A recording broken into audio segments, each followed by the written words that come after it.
তোমরা আজকালকার জেনারেশনের মেয়েগুলো কি পাগল? হ্যাঁ, মাথায় কি হালকা করে গোবর পোকা আছে? ঝেঁটা মারার দরকার তাকে টেক্সট করবে এখন। খুবই গুরুতর প্রবলেম, আপনাকে মাথা ঠান্ডা রেখে ধৈর্য সহকারে কাজ করতে হবে। আপনি আপনার ক্রাশকে টেক্সট করুন, দেখুন আমাকে পাত্তা দিন, নাহলে কিন্তু আপনার গায়ে বিচুটি পাতা ঘষে দেবো। ঠিক পাত্তা দেবে। বুঝতে পেরেছি, তোমাদের সবার মনে হয় এক্স এর কাছে ফিরে যাওয়ারই ধান্দা, মনের ভেতরে একেবারে কুচকুচ কুচকুচ কুচকুচ করছে। শোনা, এক্স এর কাছে ফিরে যাওয়ার থেকে না শ্মশানে যাওয়া অনেক ভালো। মাল্লু কামাও দেখবে, প্রেম ঠিক তোমায় খুঁজে নেবে, খাপাত করে এসে ধরে নেবে।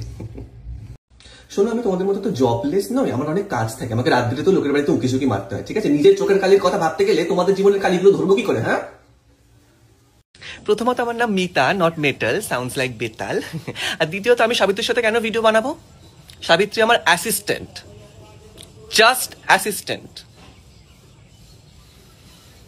Exes are like vomit, understand?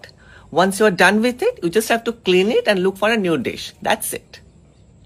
দেখো, আমার মনে হয় তোমার বিয়েটা একমাত্র পসিবল তোমার স্বপ্নে, কারণ বিয়ের বয়সে যেই বেলেলাপনাটা তুমি করে বেরিয়েছো, এখন তো বিয়ের সম্ভাবনা খুবই কমে এসেছে।